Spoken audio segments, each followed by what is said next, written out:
eh, perdón. Eh, es académica, licenciada en biotecnología y doctora por la Universidad Nacional de Rosario. Fue becaria del CONICET y realiza estadías postdoctorales en la Universidad de Utah, Estados Unidos, y en la Universidad de San Pablo, en Brasil. Por otro lado, me toca presentar también a la doctora Leticia Bentancor, licenciada en biotecnología y doctora en ciencias básicas y aplicadas de la Universidad Nacional de Quilmes. Realizó su formación postdoctoral en Harvard Medical School, volvió al país mediante el sistema de repatriación del CONICET. Actualmente es investigador independiente del CONICET en la Universidad Nacional de José Paz. Se desempeña como docente en la Universidad Nacional de Quilmes y en la Universidad Pavón. Realiza trabajos de investigación en síndrome urémico hemolítico y bacteriófagos. Es diplomada en gestión y control de políticas públicas en Flaxo y diplomada en biotecnología, industria y negocios en la Universidad Nacional de Quilmes. Ha sido beneficiada de un subsidio para la creación de empresas de bases tecnológicas y actualmente dirige uno de los 64 subsidios de la convocatoria IP COVID-19 para el desarrollo de un kit serológico que se encuentra aprobado por el MAT y ha sido transferido para su producción y comercialización a laboratorios chaqueños, Sociedad Anónima. Se trata del primer desarrollo 100% de producción pública de medicamentos. No tengo más nada que decir, los dejo con, repito, dos grandes compañeras y dos grandes amigos. Bueno, muchas gracias Darío por la presentación, muchas gracias Demián por también la presentación. Estoy empezando a compartir pantalla, avísenme si se ve bien el modo presentación. Sí, perfecto. ¿Está bien? Bueno, muchas gracias a todos por la invitación. Con Leti estamos llevando un poquito de estas charlas que tienen que ver, primero, a dar a conocer un poco cómo funciona el sistema científico-tecnológico nuestro y específicamente cuál fue la respuesta que se dio desde el sistema de quienes hacemos ciencia y tecnología en el país frente a la pandemia debido a la COVID-19. Entonces, primero quería contarles un poco quiénes hacemos investigación y desarrollo en Argentina, quiénes hacemos ciencia. Lo hacemos distintos actores, actoras, que pertenecemos a universidades públicas, nacionales y provinciales, organismos públicos, como puede ser el CONICET, el INTA, el INTI, universidades privadas, entidades sin fines de lucro, y también hay investigación científica y desarrollo tecnológico en empresas públicas y privadas, aunque esto es en menor rango. El MinCit, a través de su centro de su coordinación de datos estadísticos, hace anualmente relevamientos de las actividades científicas y tecnológicas que se hacen en todos estos órganos, y se publican anualmente en la página del MinCit y son de acceso público, se pueden ir a consultar, y también se hace una encuesta sobre lo que se invierte y sobre lo que se hace en investigación y desarrollo en el sector empresario. Muchos de los datos que les vamos a mostrar acá los hemos sacado de los últimos relevamientos. Se hace obviamente a año vencido. En este año, en el 2021, estamos terminando de hacer el relevamiento de las actividades 2020 que serán cerca de fin de año publicadas para su conocimiento público. Y esto es un insumo importante para poder ver dónde estamos parados y cómo proyectar hacia el futuro. El sistema científico argentino es de muy buena calidad, con una vasta trayectoria, pero es un sistema complejo. Ustedes saben que tenemos un Ministerio de Ciencia, Tecnología e Innovación, que el ministro es el doctor Roberto Salvarezza, pero no todas los órganos donde se hace investigación científica y desarrollos tecnológicos dependen del MinSIT. Dependen de distintos ministerios. Por ejemplo, tenemos las universidades públicas y las universidades privadas, dependen del Ministerio de Educación. También tenemos organismos provinciales y universidades provinciales que dependen de gobiernos provinciales, donde se hace investigación y desarrollo. Tenemos, por ejemplo, hay órganos y organismos donde se realiza investigación y desarrollo que dependen del Ministerio de Salud, como son los ANLIS y algunos hospitales. Tenemos el INTA y el SENASA, que dependen del Ministerio de Agricultura, del Ministerio de Defensa, tenemos el Instituto Geográfico Nacional, el Servicio Meteorológico Nacional y la UNDEF, y también tenemos del Ministerio de la Producción, tenemos la CONEA, el INTI. Entonces, una de las funciones y de los roles importantes del MinSIT es poder articular y coordinar todas las actividades científicos tecnológicas que se realizan en distintos ministerios. Acá un poco lo que vamos a contar con Leti es lo que más conocemos. Nosotras somos, como nos presentó Darío, investigadoras de CONICET y docentes de universidades públicas, y nuestras tareas de investigación las desarrollamos en ese contexto, dentro de la universidad y en mi caso también un instituto de doble dependencia que depende de la Universidad Nacional de Rosario y del CONICET. Como pueden ver en este mapa de la izquierda, tenemos cómo es la distribución de universidades públicas del país. Y a simple vista podemos ver que tenemos una distribución federal en todo el territorio nacional, pero que está muy concentrado en la región central. Y si nos vamos hacia la Patagonia y hacia el NOA, la presencia de universidades y de lugares donde se hace investigación científica y tecnológica es menor. Por otro lado, en el mapa de la derecha, vemos una distribución geográfica de los centros e institutos de investigación del CONICET, que vemos que también tenemos una distribución federal concentrada en la región central, o sea, en la región de Buenos Aires, Santa Fe, Córdoba. Podemos partir esta región del país, que es la más concentrada en institutos y centros de investigación del CONICET, y menos desarrollada hacia el sur y hacia el norte del país. Como les dije antes, el CONICET depende directamente del MinSIT, y las universidades públicas dependen del Ministerio de Educación. Pero CONICET y universidades trabajan de manera muy interrelacionada. El 90% o más de los investigadores e investigadoras del CONICET son también docentes universitarios, y su lugar de trabajo están en sedes universitarias. O sea que son dos organismos que tienen que trabajar de manera muy articulada y conectada. Ese es un desafío importante.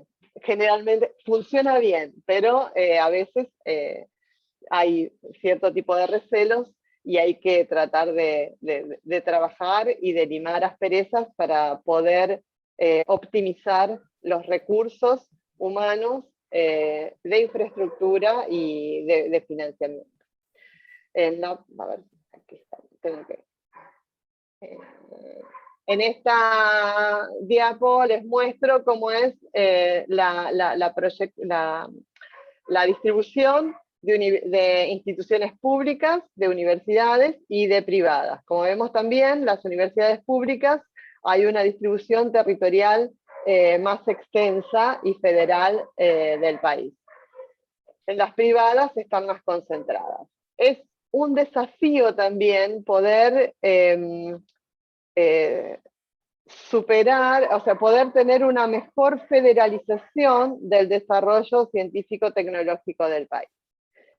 En esta figura les estoy mostrando también un mapa de densidad de cómo es la concentración de institutos y centros de investigación de CONICET, que como vemos, el color más intenso es donde hay mayor concentración y los colores azules más claros donde hay menor concentración, y podemos ver acá también que en la región central, que son Buenos Aires, Santa Fe, Córdoba, tenemos una mayor densidad de centros de investigación del CONICET.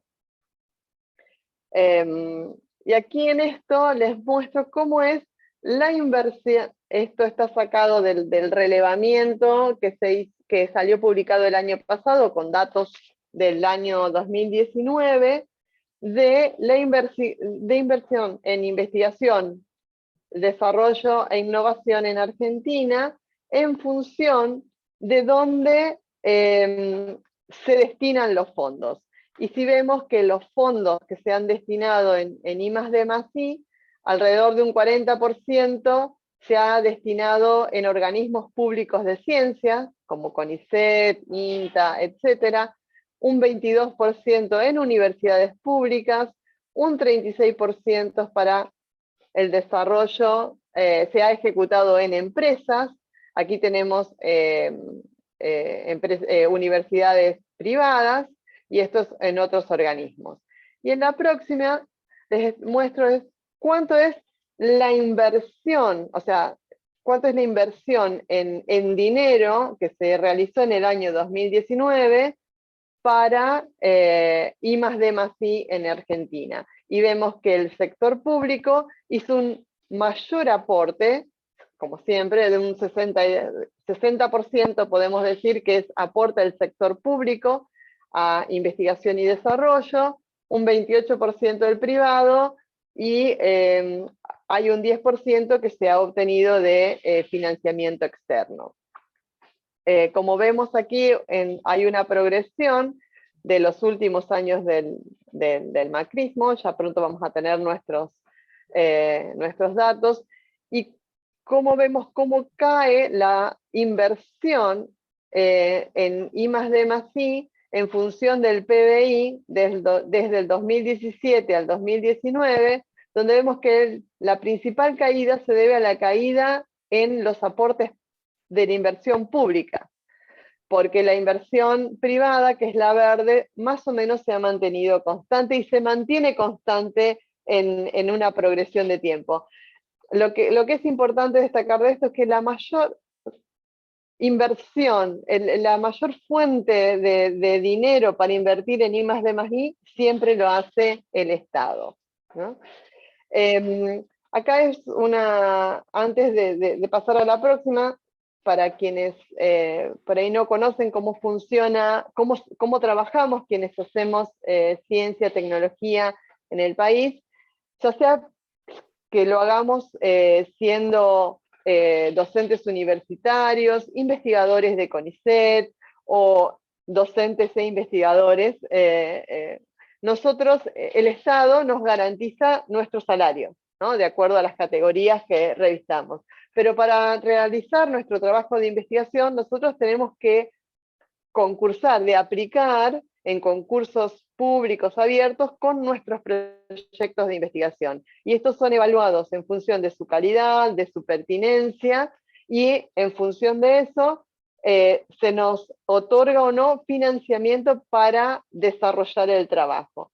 Esto es importante porque muchas veces cuando se nombra que uno recibe subsidios, los subsidios son para hacer el trabajo de investigación.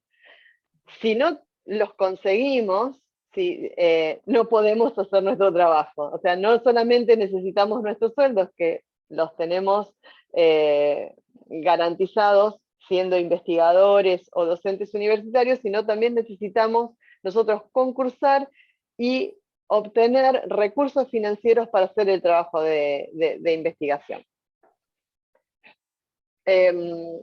Como les mencionaba antes, un desafío importante que tenemos es no solo garantizar el financiamiento del sistema para poder tener recursos para desarrollar nuestras tareas de investigación en las distintas áreas disciplinares, los distintos campos, sino también es importante que podamos federalizar el desarrollo científico-tecnológico del país.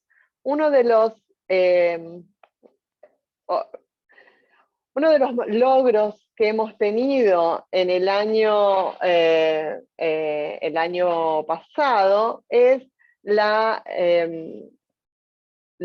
aprobación y luego la promulgación de la Ley de Financiamiento en Ciencia y Tecnología, que fue aprobada por el Congreso Nacional en ambas cámaras, que garantiza cuánto va a ser el aporte del Estado, ¿no? El aporte estatal, para el financiamiento de toda la función ciencia y técnica, no solamente de la que depende del MINCIT, sino la de toda. Entonces, en esa ley, que ya fue reglamentada también, como vemos en esta tabla, se garantiza cómo va a ir aumentando el porcentaje del PBI desde el año del 2021 hasta para llegar al 1% del PBI en el 2032. Pero esto es lo que el Estado tiene que hacer. O sea, nosotros nos estamos garantizando que al 2032 vamos a tener una inversión estatal del 1% del PBI en ciencia y técnica. Pero no solamente es importante por esto, sino que también la ley reglamenta cómo debe ser la distribución federal para poder mejorar esas asimetrías que se producen, donde tenemos una región central muy desarrollada en ciencia y tecnología y regiones más alejadas de lo que es la zona de capital, donde el desarrollo es menor. Esto es un poco más sobre la ley. Y una de las últimas noticias que hemos tenido, que fue un anuncio público que fue el 6 de agosto, es de la incorporación a partir de este año, de 1000 investigadores de la carrera de investigador científico-tecnológico, pero no solamente que van a ir a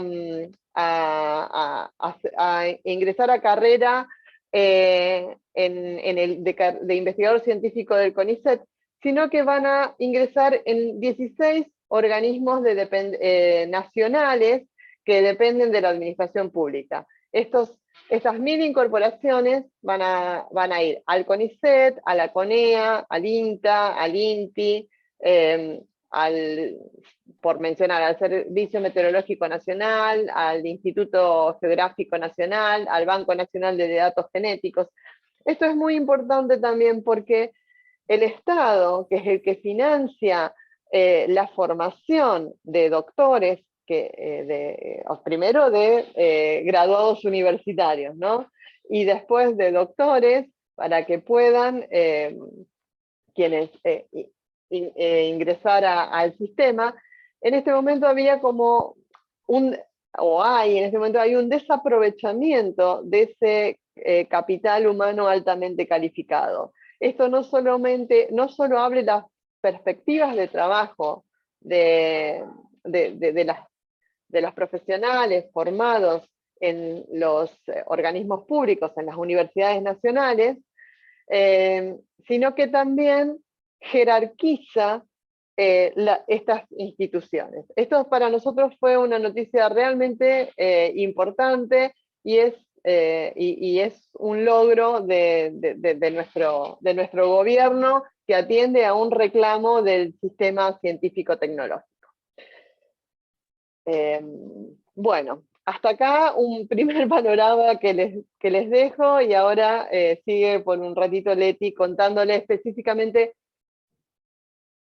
cómo este sistema científico-tecnológico dio respuesta a la pandemia debido a la SARS-CoV-2.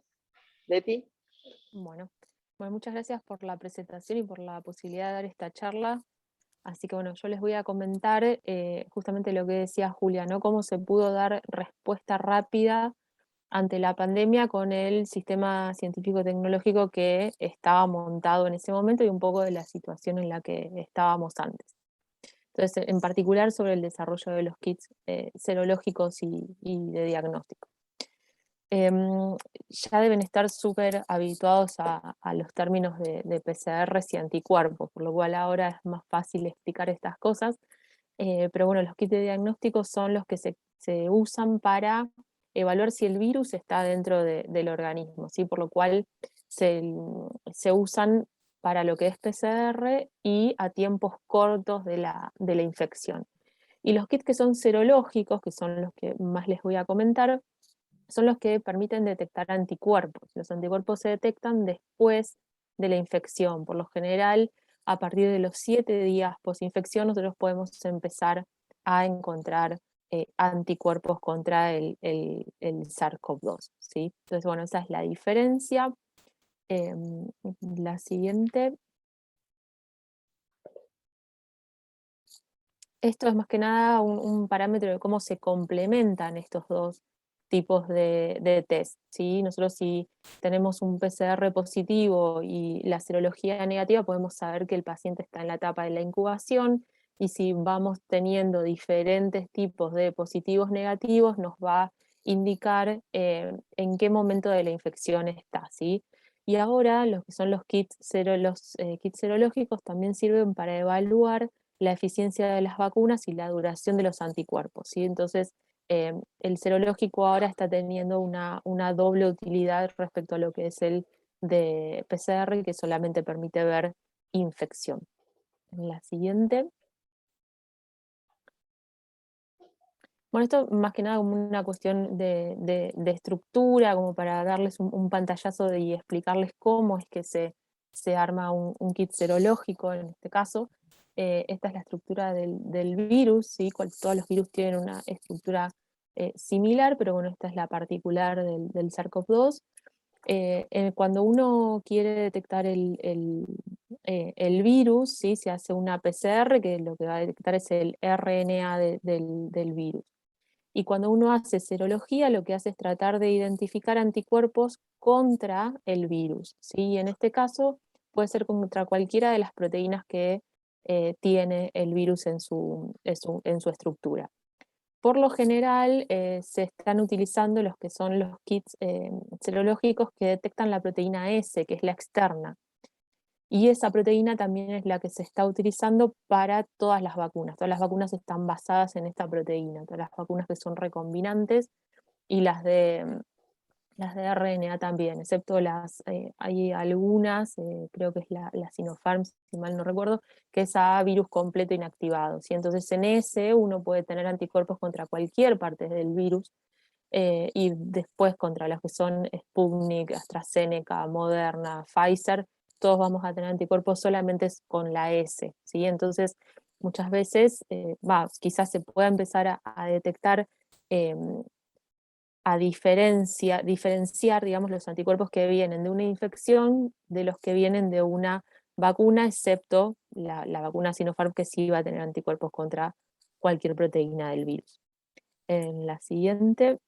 Bueno, un kit serológico lo que hace es pegar, literalmente, ¿no? Se pega un pedacito del virus en una placa, se incuba con una muestra de la persona que se quiere identificar, si tiene anticuerpos o no, y los anticuerpos lo que hacen es una unión con esa proteína, con esa partecita del virus, que queda unida, ¿sí? De manera muy fuerte. Entonces, luego esa unión se revela con otro anticuerpo que está marcado y produce una reacción colorimétrica. Entonces, en la siguiente, así es como se ve, ¿sí? Si un paciente, si una persona tiene anticuerpos, se va a ver de manera colorimétrica, de manera azul, y después cuando se para esa reacción colorimétrica, se pasa a ver un colorcito amarillo.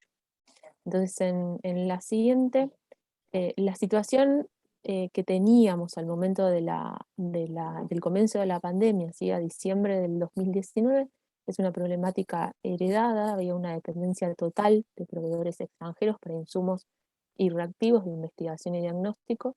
Esto originaba altos costos. Si uno se fija el precio en el país de origen, el precio que se tiene acá en Argentina es 2.9 veces más caro acá en Argentina. Eso también conlleva a tiempos muy altos de espera, ¿sí? A veces hasta 3 meses. Los procesos de compra son engorrosos y hay un factor de riesgo social que es la falta de kits de diagnóstico, ¿sí? Cuando empezó la pandemia, los países que empezaron a producir estos kits primero se abastecían ellos y después permitían la venta a otros países, por lo cual la capacidad ahora que tenemos de poder producir kits de diagnósticos y de manera rápida también nos da esto que decíamos en el título, ¿no? Soberanía científico-tecnológica para poder tener una reacción rápida ante cualquier situación como la que pasó.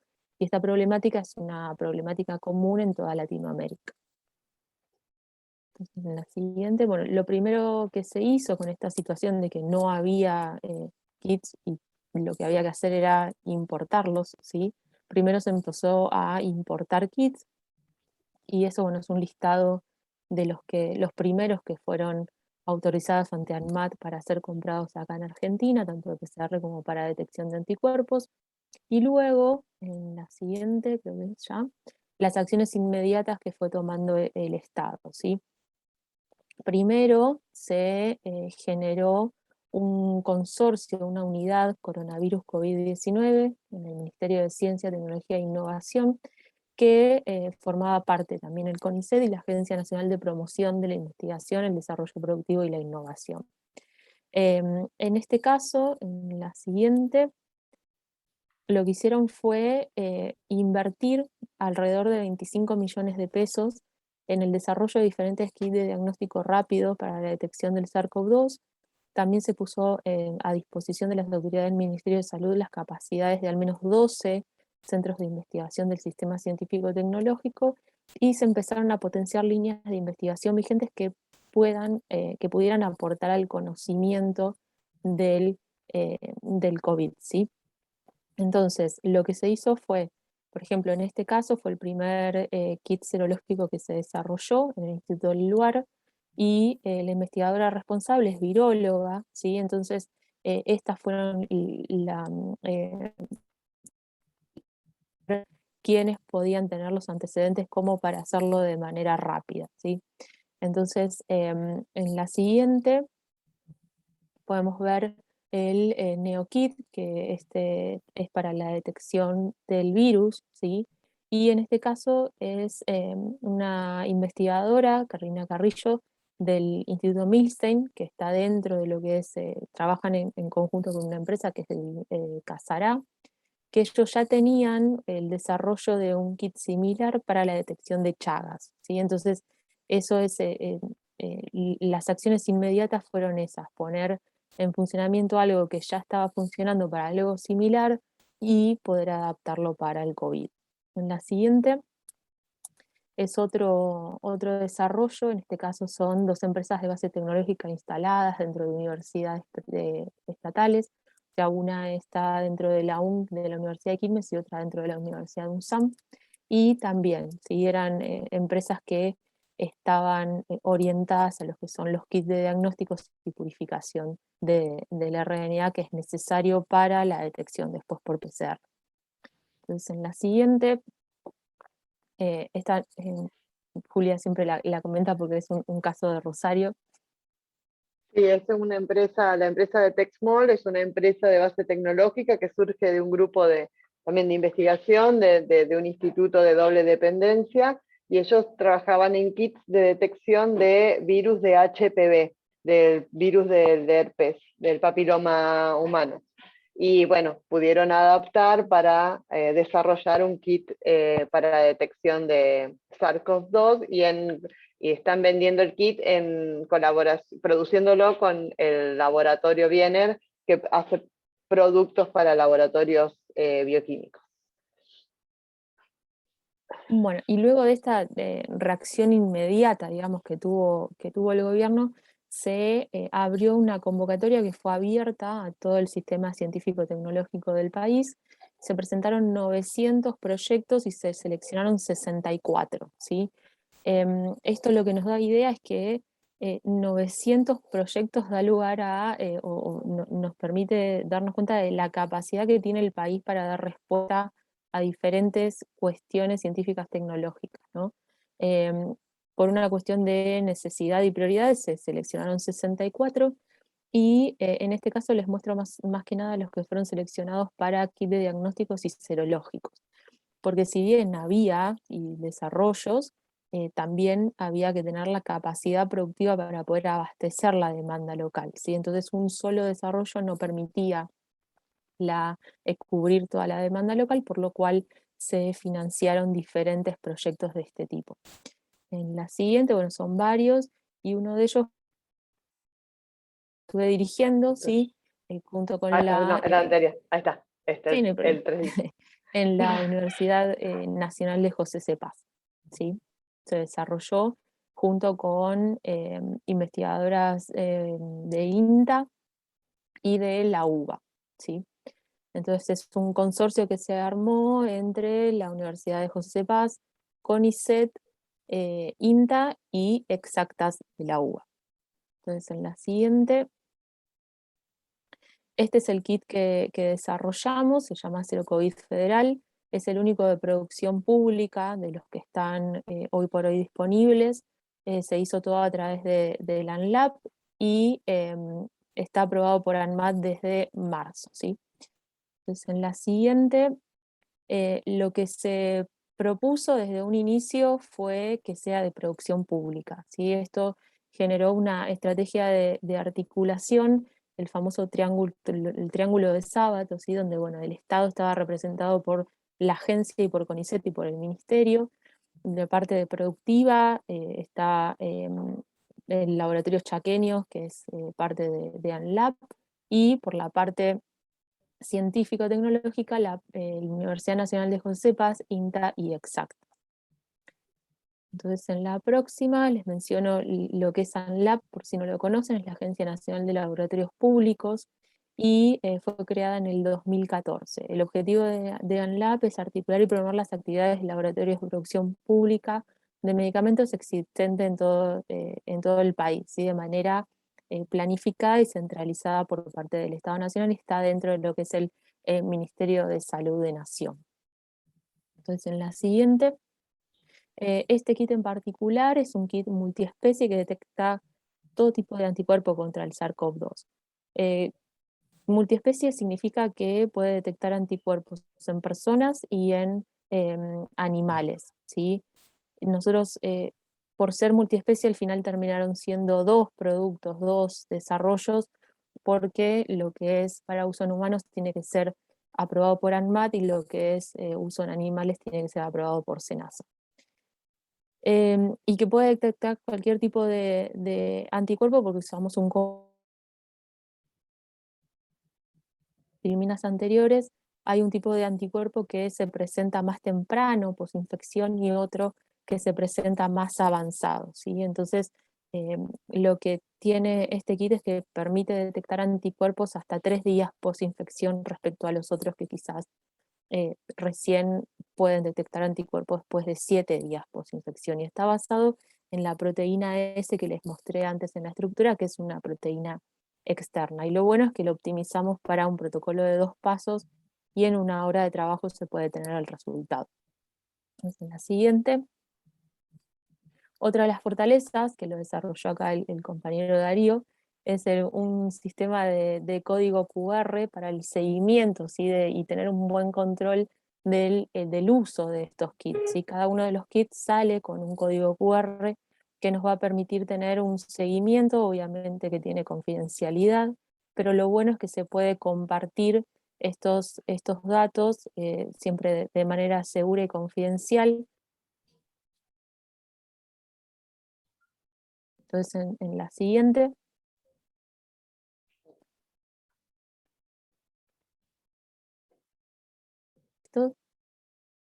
esto simplemente cómo es que se lee, ¿sí? Cualquiera lo puede leer desde un celular o desde un aparatito específico, ¿sí? Para poder leerlo. Y en la siguiente, lo bueno también es que Darío lo desarrolló de una manera que se puede no solo compartir con cualquier hospital dentro de lo que es el país, sino que tiene una capacidad de datos que hasta nos permitiría hacer estudios epidemiológicos con otros países.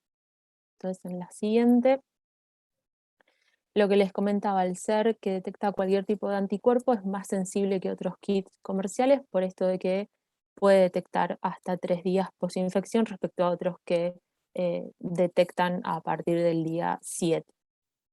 Entonces, en la siguiente, los usos del kit van a ser de diagnóstico de personas o animales que hayan estado expuestos al SARS-CoV-2, predecir niveles de anticuerpos con actividad neutralizante en suero, identificar donantes potenciales de plasma y hacer estudios epidemiológicos en humanos, mascotas y animales silvestres.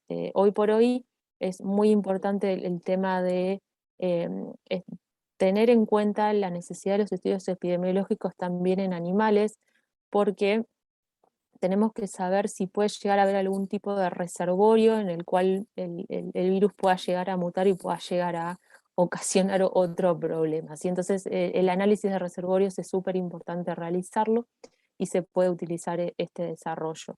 Y lo de identificar donantes de plasma, bueno, porque uno tiene que, cuando se empezó con la donación de plasma para casos graves, también lo que se hacía era detectar a ver si los donantes tenían alta concentración de anticuerpos, ¿sí? Entonces, en la siguiente, los estudios de seroprevalencia que se hacen están basados en estos kits de serología, y les voy a mostrar el caso uno en particular que se hizo en el barrio de Quilmes, ¿sí? En Villa Azul. Y lo que nos permite ver, por ejemplo, en este caso es que hubo más cantidad de personas infectadas de las que se habían detectado por PCR, ¿sí? Y esto lo que nos da una idea es que se pudo concluir que por cada asintomático en el barrio hubo 1,4 personas no asintomáticas, ¿sí? Entonces, nos permite ver realmente la cantidad de personas que estuvieron infectadas sin importar cuándo lo estuvieron, ¿sí? Entonces podemos saber cuántas personas realmente estuvieron en contacto con el virus. Esto fue obviamente prevacunación, ¿sí? Cuando se empiece a hacer todo lo que es vacuna, eh, solamente se va a poder saber el tema de si tienen anticuerpos o no, y no diferenciar si fueron asintomáticos. Entonces, en la siguiente es otro estudio que se hizo, en este caso en la ciudad de Buenos Aires, donde se detectó que el 14% de los habitantes había tenido coronavirus, y esto estaba en concordancia con porcentajes de otras ciudades alrededor del mundo, ¿sí? Ahí están los datos de Ginebra, que tuvo 10,8, en San Pablo 11,4, en Madrid 11,7 y en Nueva York 22,7. Entonces, en la siguiente, perdón. Luego que se dio, o sea, primero la reacción inmediata del Estado fue identificar qué empresas o qué emprendimientos podían adaptar su tecnología para desarrollo de estos kits. Después se abrió una convocatoria a todo el país, y después se abrió otra convocatoria más que fue específicamente de fortalecimiento federal, ¿sí? En este caso estaban involucrados también lo que son los municipios, ¿sí? Tanto las provincias como los municipios con el sistema científico-tecnológico. Estas, no sé, Julia, si querés. Sí, Sí. yo no hay problema.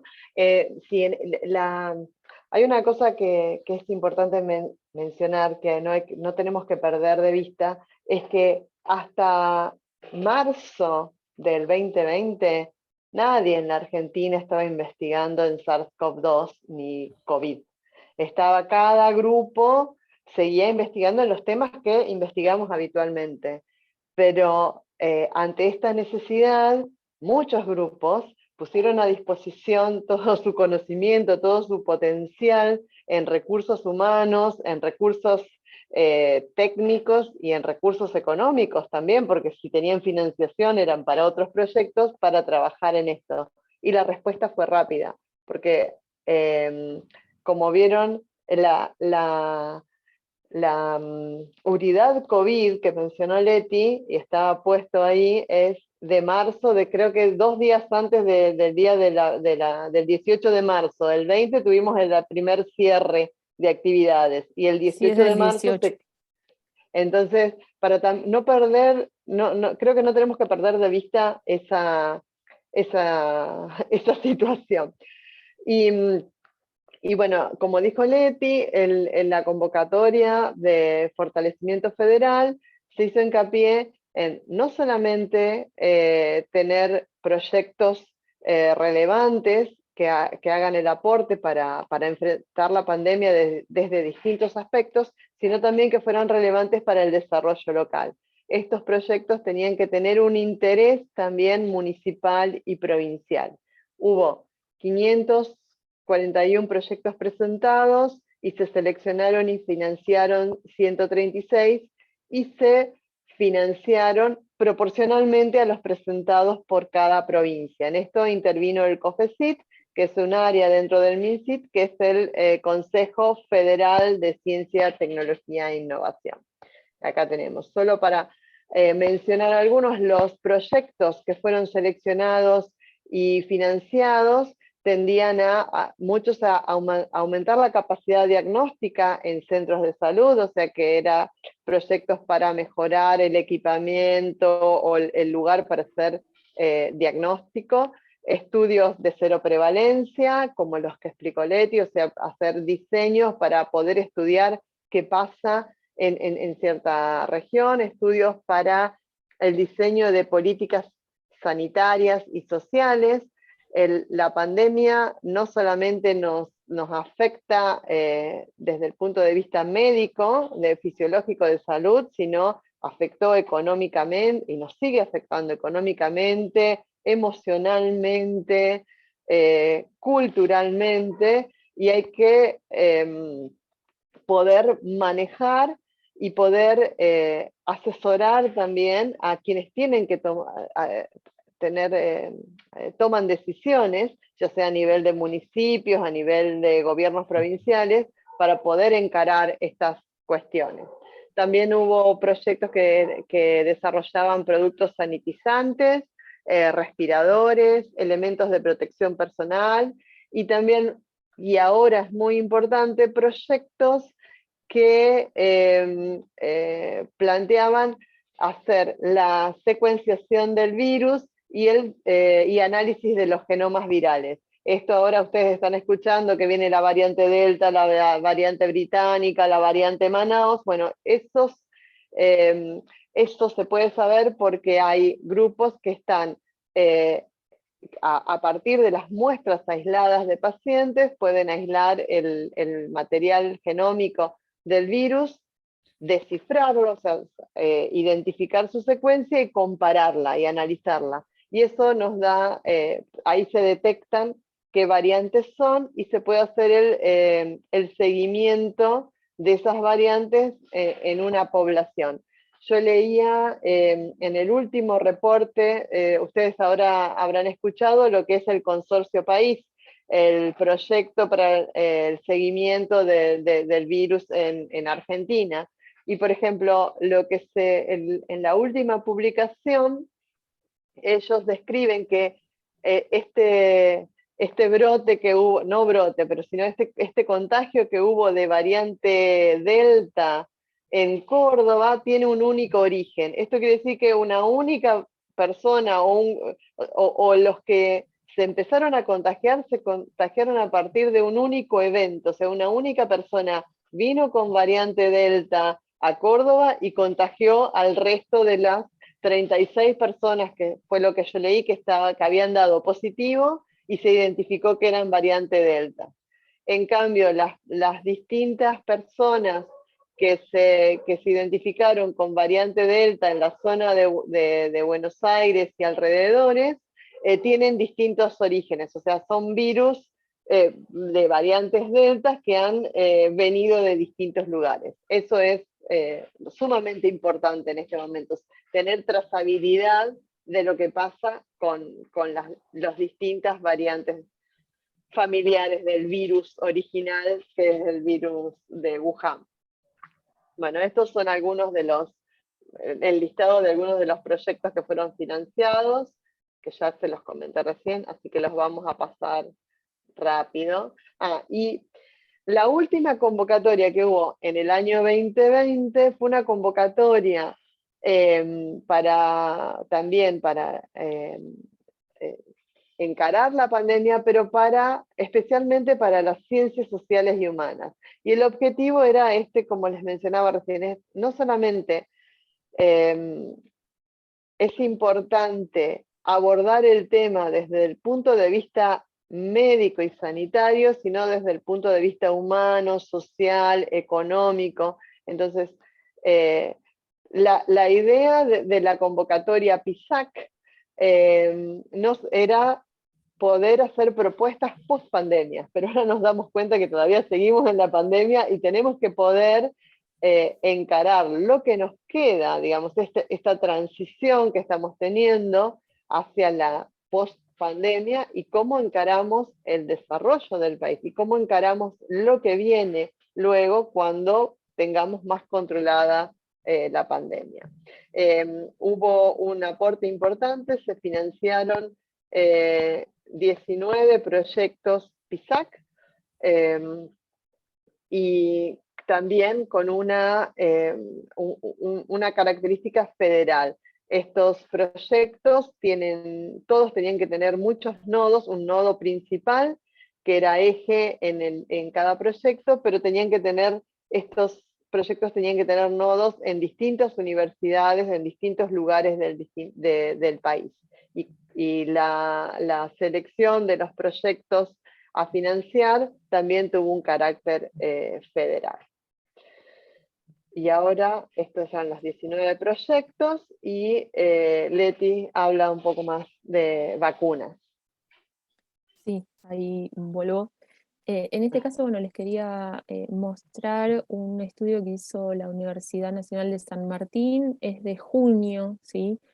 Donde se muestran las acciones que tomó el gobierno respecto a las vacunas, ¿sí? Por un lado, todas las compras de vacunas que se están haciendo al exterior, como son, bueno, Sinopharm, AstraZeneca, Sputnik, ahora ya la CanSino también ya llegó, la Covaxin, bueno, varias, la Covishield, un montón de vacunas con las cuales se hicieron convenios para poder tenerlas en nuestro país, y las que fueron financiadas a través de la unidad coronavirus, ¿sí? Que están financiadas por el CONICET, el Ministerio de Ciencia y Tecnología, y la Agencia de I+D+I. En ese caso son todos proyectos de vacunas nacionales, una de la Universidad del Litoral, una de UNSAM, una de la Universidad Nacional de Córdoba, otra de la Universidad de La Plata, otra en INTA y otra en el Instituto del Eluard. Y como pueden ver, bueno, no se ve muy claro, pero cada una ya tiene una empresa asociada que va a hacer la producción de estas diferentes vacunas. Y todas esas se encuentran en fase preclínica todavía, pero están muy avanzadas para ya poder empezar después con las fases clínicas. En la próxima es un mapa, ¿sí? de cómo están distribuidos estos desarrollos, ¿sí? Y el otro día me mencionaron que sí que faltaba en esta, no sé si es por la fecha del estudio, pero falta mencionar las que están desarrolladas en Cuba. Pero bueno, esto es como un panorama de los desarrollos de vacunas alrededor del mundo, y Argentina está teniendo varios desarrollos en este sentido. Entonces, en la siguiente, el rol del Estado en lo que se viene en la pospandemia, si se podría llegar a pensar a salud como vector de desarrollo y soberanía, y cómo poder articular la demanda en salud con desarrollos biotecnológicos. En respecto a esto, ya lo escuché a Guzmán hablar de poner la economía también en marcha en función a estos desarrollos. Dieron una conferencia con Salvareza, estuvo súper interesante, y la verdad es que se pudo notar en esta época de pandemia que Argentina tiene la capacidad para desarrollar insumos que sean estratégicos para nuestro país y que también se puedan llegar a exportar, ¿sí? Y pensando en esto, ¿no? En una ciencia al servicio de las necesidades sociales y de la elaboración de un proyecto nacional. En la siguiente, bueno, el tener en cuenta también las herramientas del Estado, como son la compra estatal, el Estado regulador y el Estado productor. Y en este caso, en el desarrollo nuestro, que fue una producción totalmente pública, y la producción pública de medicamentos está orientada justamente a eso, ¿no? Al Estado regulador y poder saber lo que realmente cuesta producir algo. Entonces, produciendo desde el Estado, una empresa pública, lo que se puede hacer es bajar los costos y poner un tope de precio a la competencia, a los privados y a los extranjeros, porque se sabe lo que realmente sale. Si uno no tiene producción pública, no tiene producción nacional, no tiene cómo saber el precio y el costo que tiene cualquier tipo de insumo o de desarrollo. Entonces, en la próxima, lo que queda de beneficios y de todas las articulaciones que se hicieron entre CONICET, el MINCID, la agencia, las universidades, todas las asociaciones público-privadas que se hicieron de manera muy exitosa, lo que nos deja para la pospandemia es contar con una herramienta para el desarrollo autónomo de la Argentina que contribuya a la proyección comercial, geopolítica y estratégica.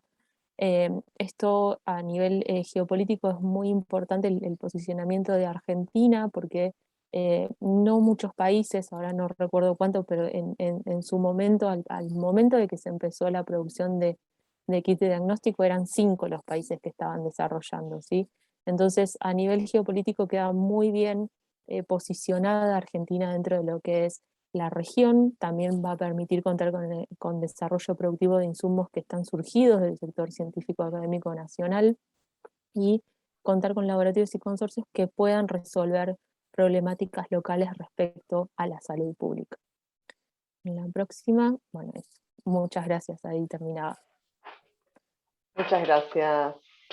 Voy a dejar de compartir. Muchas gracias por la oportunidad de venir a charlar con ustedes.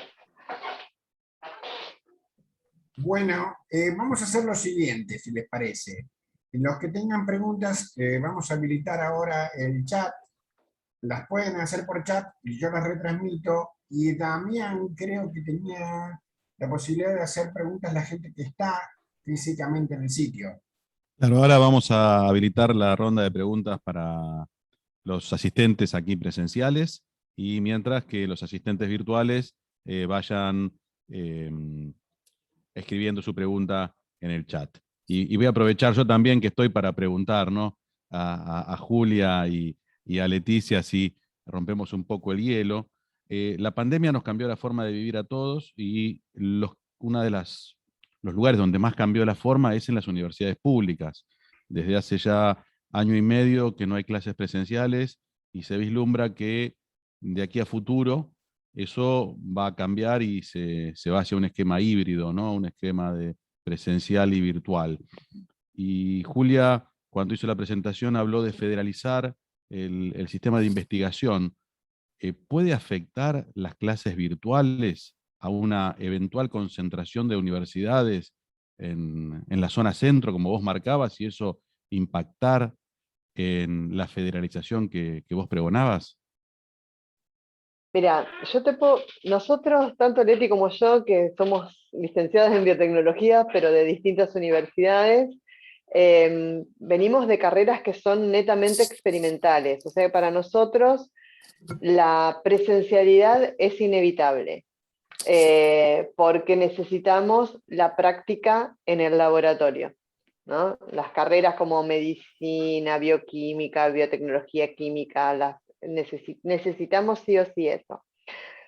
Lo que sí puedo decir que en general esta experiencia que nos tocó de golpe como docentes, generó dos cosas. Uno pensaba que, al menos en Rosario, voy a contar la experiencia de Rosario, que vienen muchos estudiantes de los alrededores. El hecho de tener acceso a clases virtuales hizo que sorprendentemente no cayera la matrícula. Muchos chicos que hubieran tenido, chicos y chicas, perdón, chiques, que hubieran dejado de estudiar por cuestiones económicas, al tener la herramienta virtual, se mantuvieron en contacto y lograron avanzar en la universidad. Nosotros tuvimos la dificultad, y la seguimos teniendo, que es que hay cosas que la virtualidad no te da, que es la experiencia manual del trabajo en el laboratorio.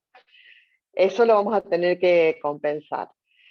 Y volviendo al tema, yo creo que podemos caer en eso, de decir, bueno, tenemos clases virtuales a distancia y las personas viajan y van a hacer su parte presencial una vez cada tanto, pero también creo que eso se puede dar a nivel regional y local, porque también el desplazamiento de muchos kilómetros no es lo mismo viajar, no sé, 1 hora de ida, 1 hora de vuelta, un día o 2 a la semana para hacer únicamente la parte experimental, el taller, y el resto hacerlo virtual, que te permite, pero tenés que tener una distancia cercana, que puedas ir y venir en el día, si no te tenés que mudar.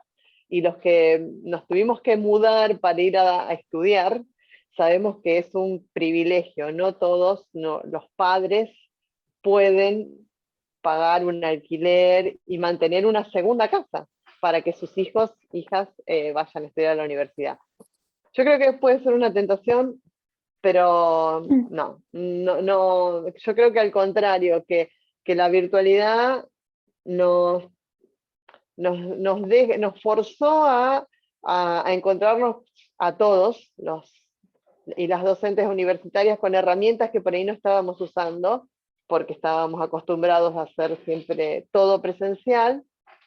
Esto nos forzó, y que vamos a poder optimizar mejor los recursos, pero no vamos a evitar avanzar en la territorialidad de las universidades. Yo creo que no. Y no yo si quería tenemos agregar un gobierno nacional y popular que crea en la educación pública, digamos. Eso es muy importante.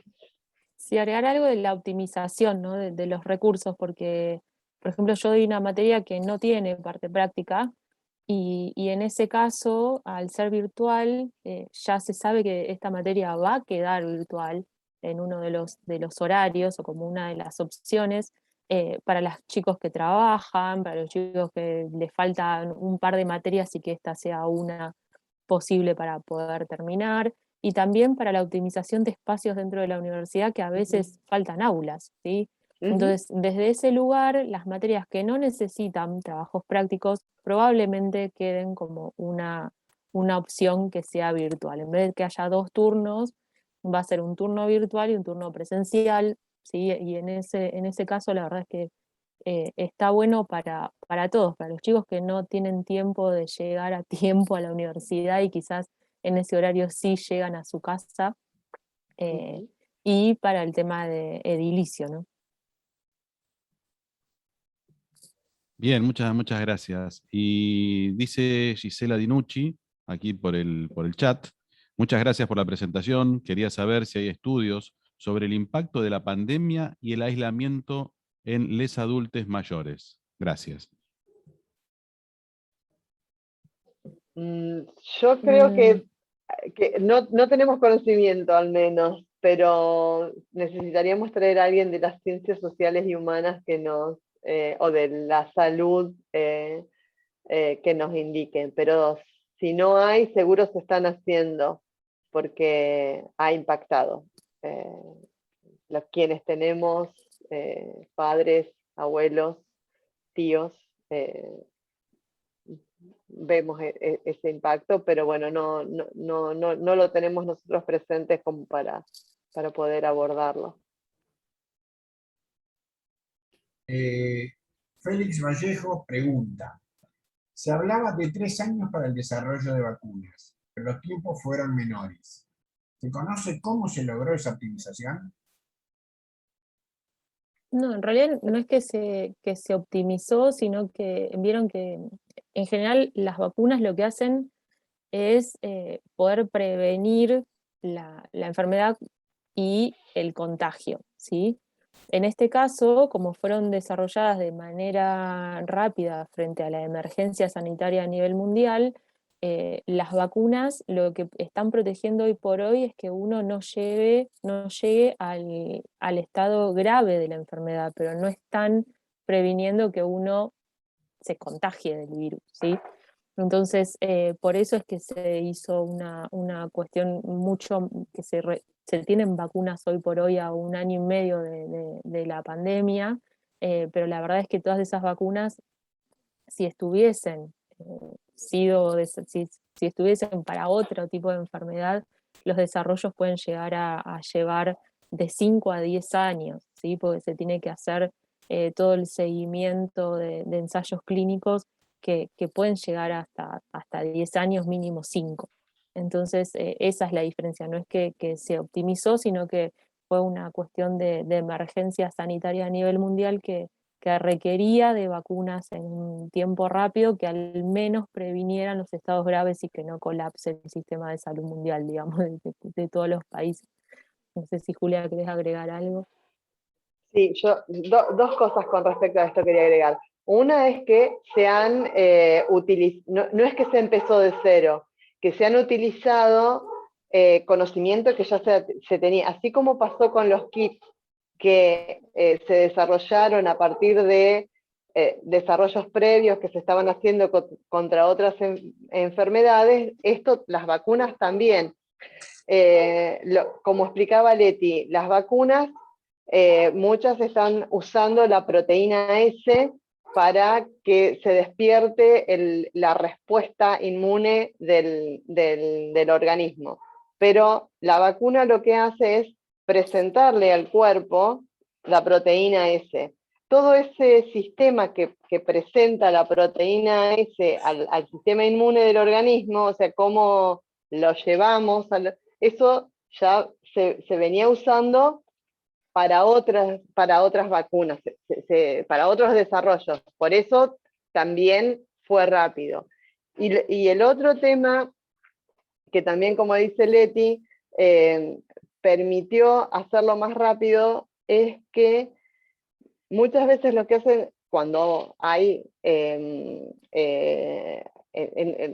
otro tipo, no hay una pandemia, como en este caso, vieron que las fases clínicas, fase 1, fase 2, fase 3, fase 4. Primero se hace toda una fase 1, se analizan todos los resultados, después de eso se inicia la fase 2 y después la fase 3. En este momento lo que se hizo es acortar el tiempo de análisis de resultados. Una vez que se determinó que eran seguras, se avanzó en la fase 2 y fase 3 prácticamente simultáneas. Entonces eso ahorró un montón de tiempo. Y otra de las cosas que lleva mucho tiempo es que no es que a la persona que le inoculan la vacuna y el placebo después se la expone al virus para que se contagie, porque eso no es éticamente aprobado, se tiene que contagiar por vía natural, y si hay baja circulación de virus o del agente causal de la enfermedad, lograr ese número de eventos lleva mucho tiempo. En este caso, como estábamos en el medio de la pandemia, con mucha circulación y mucho virus dando vuelta, esos contagios o no contagios se produjeron más rápido.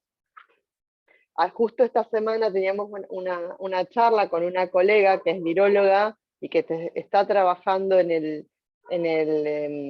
la secuenciación y seguimiento del virus, y explicaba lo de Leti, que las vacunas de ahora previenen generalmente lo grave, no son las mejores vacunas para prevenir la enfermedad. Entonces eso lleva mucho más tiempo de desarrollo, y eso es lo que ella espera. Ella decía, yo espero que los laboratorios, que lo voy a decir así, la están levantando en pala con esto, por ejemplo, porque están ganando muchísimo dinero, inviertan para desarrollar vacunas que prevengan la enfermedad. no las que tenemos ahora que previenen los casos graves, sino que eviten los contagios. Ella decía, precisamente nos decía eso, espero que se ponga, porque están ganando muchísimo dinero, que inviertan lo que tienen que invertir para que pronto tengamos en el mercado vacunas que permitan evitar los contagios. Eso. Perdón, Julia, aprovecho tu última respuesta para hacerte yo una pregunta. No, bueno, perdón. ¿Vos te acordás que cuando empezó la pandemia, de alguna forma se dividió en dos el problema? Uno era la vacuna, que era lo que se perseguía para evitar los contagios, y por otro lado se empezó a hablar de aquellos desarrollos que tenían que ver con tratamientos para las personas que sufrían la enfermedad. Y viste que con el paso del tiempo, primero fueron los kits de detección, después fue la vacuna, y esto del tratamiento posterior es como que ha quedado en una nube que no está muy claro. De hecho, me acuerdo que se hablaba de pruebas con sueros y todo lo demás, y no he escuchado últimamente que se hable de vuelta del tema. ¿Es que se abandonó definitivamente por imposible, o lleva demasiado tiempo, o bueno, o no sabemos? A ver, ahora hay varios prototipos que están en estudio. En general, los virus son bastante complicados y como ustedes, cualquier virus, tener un antiviral efectivo es bastante complejo y no son tan efectivos. Entonces, los desarrollos son bastante costosos en tiempo también. Por eso se apuntó a otras cosas y por eso también una de las cosas que discutíamos con Eduardo al principio del año pasado era que veíamos que en ninguno de los proyectos de la unidad coronavirus se había financiado el desarrollo de antivirales, porque no se iba a poder dar una respuesta rápida. Ahora hay algunos prototipos de antivirales que están en estudio, pero todavía no hay nada. No sé si vos, Leti, tenés algún detalle más. Hay varios a nivel mundial que están empezando fases clínicas, pero ninguno aprobado todavía. Y en Argentina lo del plasma sí se está utilizando.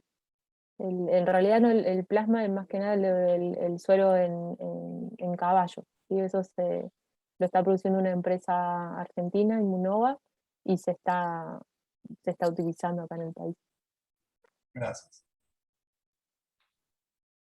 No sé si ustedes tienen alguna pregunta ahí, Demián. No, acá por el momento no hay ninguna pregunta. No sé si hay alguna en el chat. No, tampoco. Bueno, entonces, si les parece, hablamos un poco de la charla de la semana que viene y damos por cerrado el evento de hoy. Déjame que voy a buscar la documentación, porque no me quiero olvidar de ningún dato.